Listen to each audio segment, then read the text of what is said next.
محض جمعہ کے دن آنے پر ملک مقرب بھی ڈرے تو خود قیامت کے دن میں ان کا ڈر کیسا ہوگا، اور جن کے لیے در حقیقت قیامت برپا ہوگی ان کا اطمینان اور سکون بھی دیکھو، پرواہ تک نہیں ہے، احساس تک نہیں ہے،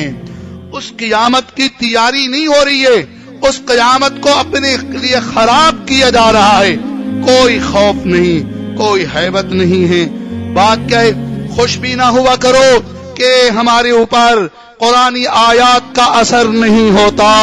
قیامت کی خوفناکی ہمارے دلوں پہ اثر نہیں کرتی، ہم بے گھبراہٹ طاری نہیں ہوتی، کبھی خوش نہ ہوا کرو۔ در حقیقت یہ وہ حالت ہے جب دل مسخ ہو جاتے ہیں، دلوں پہ سختی آ جاتی ہے، دلوں پہ حجاب پڑ جاتے ہیں، پھر بندے کو ان چیزوں کا احساس نہیں ہوتا، دل خراب ہو گئے، دل خراب ہو گئے۔ جب دل گناہوں کی عادی، جب دل دنیا کی محبت میں مگن ہو جایا کرتے ہیں بھائیو، آخرت کا اثر دلوں پہ محسوس نہیں ہوا کرتا،